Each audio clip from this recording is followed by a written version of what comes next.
Nesse vídeo a gente vai falar sobre o mercado. E fazendo uma comparação rápida aqui, a gente pode dizer que o mercado funciona como se fosse uma estação do ano.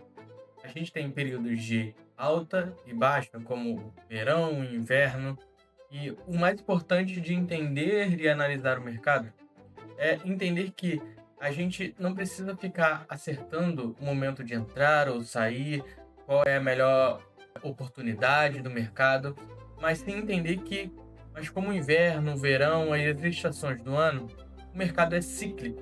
E a gente precisa entender que para cada estação a gente precisa usar uma roupagem diferente e se adequar ao que o mercado está falando para gente, e a partir daí beneficiar dos momentos de baixa e alta que neles acontece.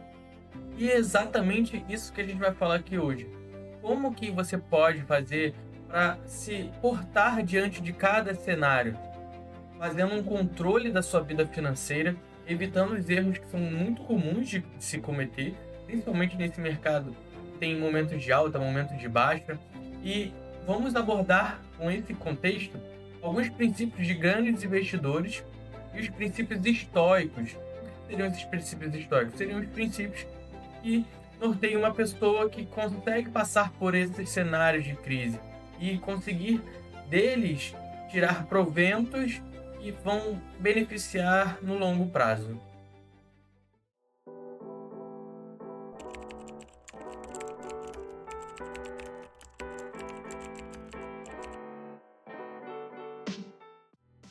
E nesse contexto, quando a gente começa a falar sobre o mercado financeiro, é comum que a gente comece a olhar as palavras que estão na moda: bolsa de valores, Bitcoin, criptomoedas, títulos públicos, renda fixa. A gente olha esse leque de informações e fica perdido. É como se a gente estivesse olhando para um prédio que a gente tem que construir e mirasse lá no último andar.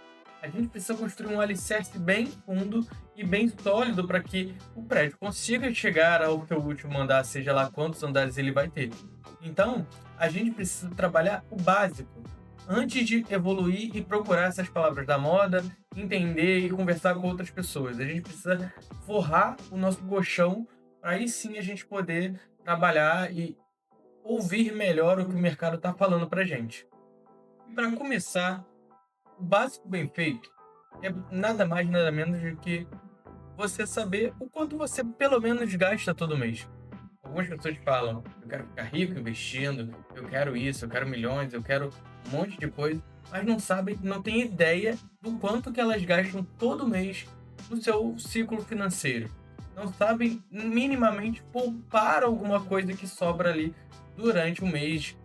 É como se você estivesse remando num barco furado. Não importa quanto de força você coloca nos remos, e no final a certeza é que ele vai afundar.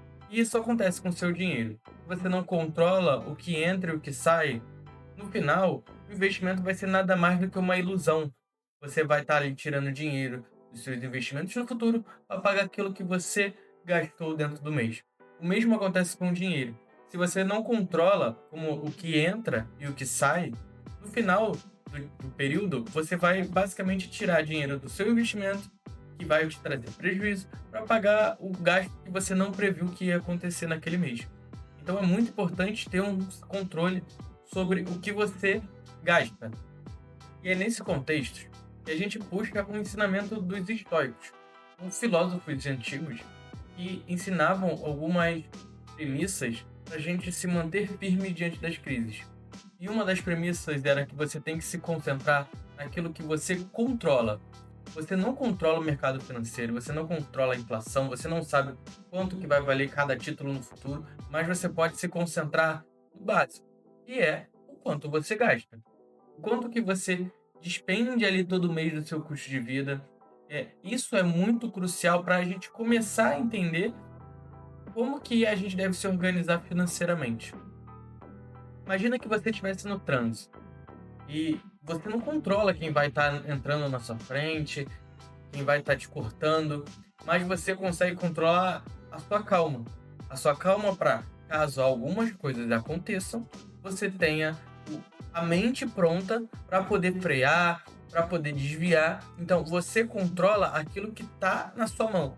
Você não controla quem tá lá na frente na fila dos carros fazendo manobras perigosas.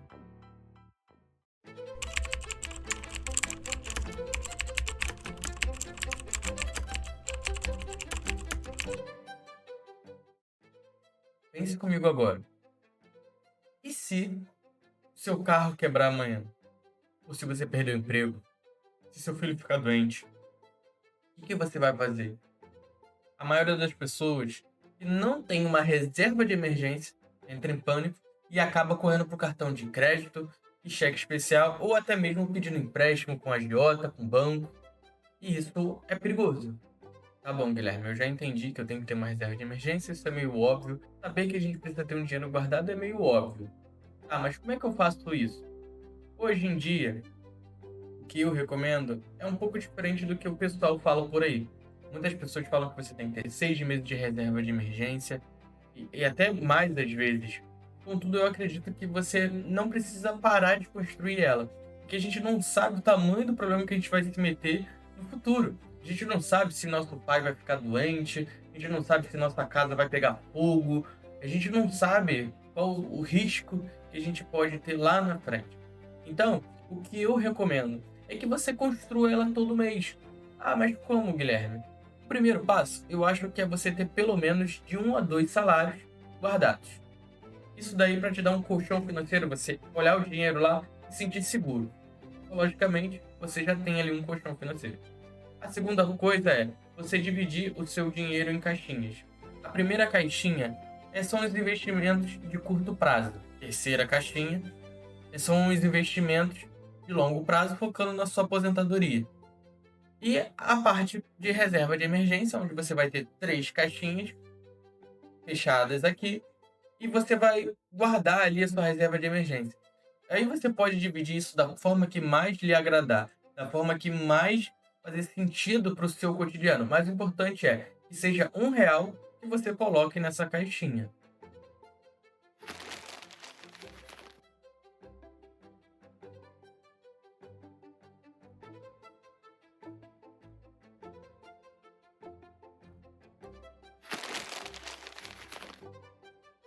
E o importante aqui são duas coisas. A primeira é você ter essa disciplina. Nem que você coloque centavos lá dentro, você tem que ter disciplina de sempre estar construindo suas 3 caixinhas. E Guilherme, aonde eu construo essa caixinha? É a caixinha do Nubank? Não.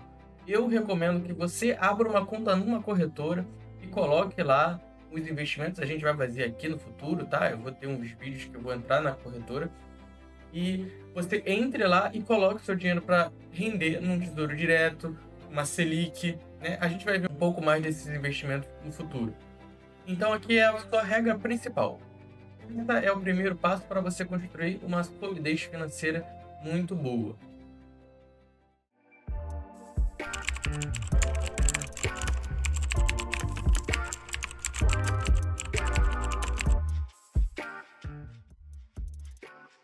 Dando prosseguimento ao contexto de investimento, a segunda coisa que a gente precisa ter total ciência é sobre os nossos gastos. É importante que depois que a gente analisa e saiba quanto que a gente está gastando, é importante a gente gastar menos do que a gente recebe. Parece óbvio, mas é importante a gente tratar esse assunto aqui, porque muitas pessoas ganham muito e acham que precisam gastar proporcionalmente ao quanto que ganham. E isso é ilusório.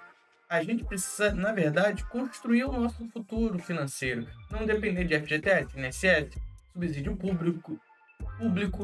Então, é importante que você analise seriamente o quanto que você está gastando.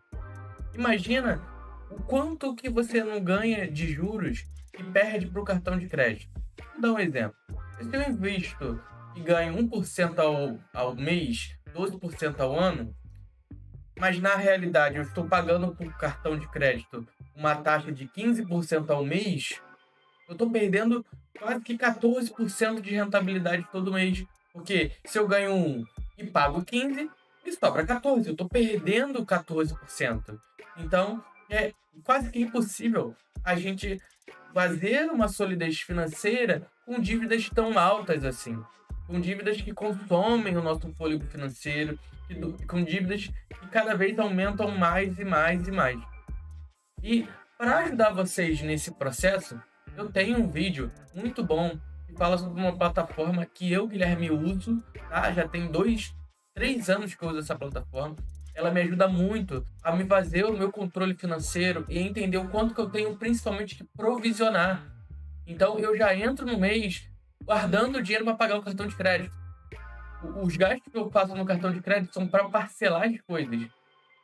Quando eu tenho alguma necessidade de caixa, eu jogo e analiso o futuro. Então, eu tenho lá R$ 3.000, eu já entro no mês sabendo que eu tenho que pagar R$ 3.000. Eu não deixo essa dívida virar uma bola de neve, aonde eu pago o cartão de crédito com o meu salário e ainda tenho os gastos do mês e eu vou carregando aquela dívida. Então, assim, eu tenho esse aplicativo para mim como uma forma muito boa de controlar meus investimentos.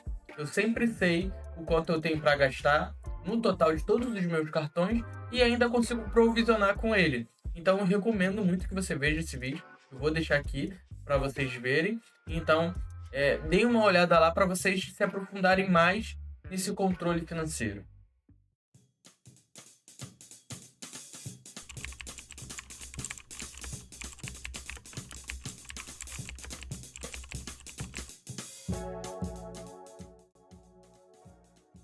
Bom, agora que a gente já falou de alguns princípios básicos, mas essenciais que todo investidor deve ter antes de começar seus investimentos, eu vou compartilhar com vocês agora um dos princípios que rege muito o mundo dos investimentos, das finanças, mas também a vida como um todo.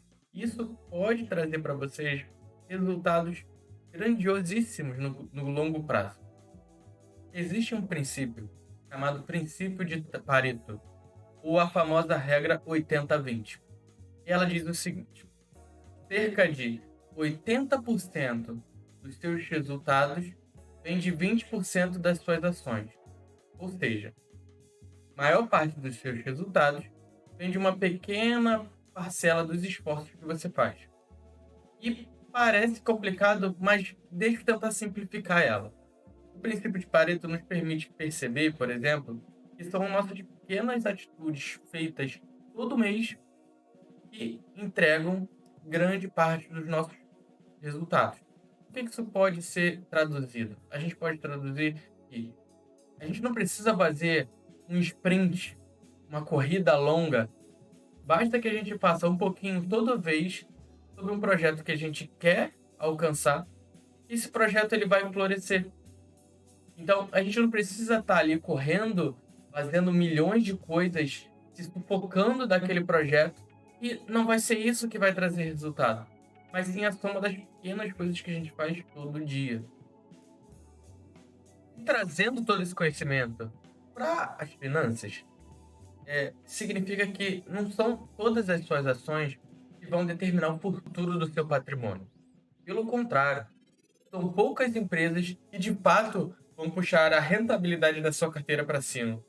São alguns momentos de pânico ou euforia que realmente vão definir se você vai preservar ou multiplicar o seu patrimônio no tempo. Com poucas decisões certeiras que podem garantir a estabilidade financeira por décadas. E o princípio de Pareto está por trás disso.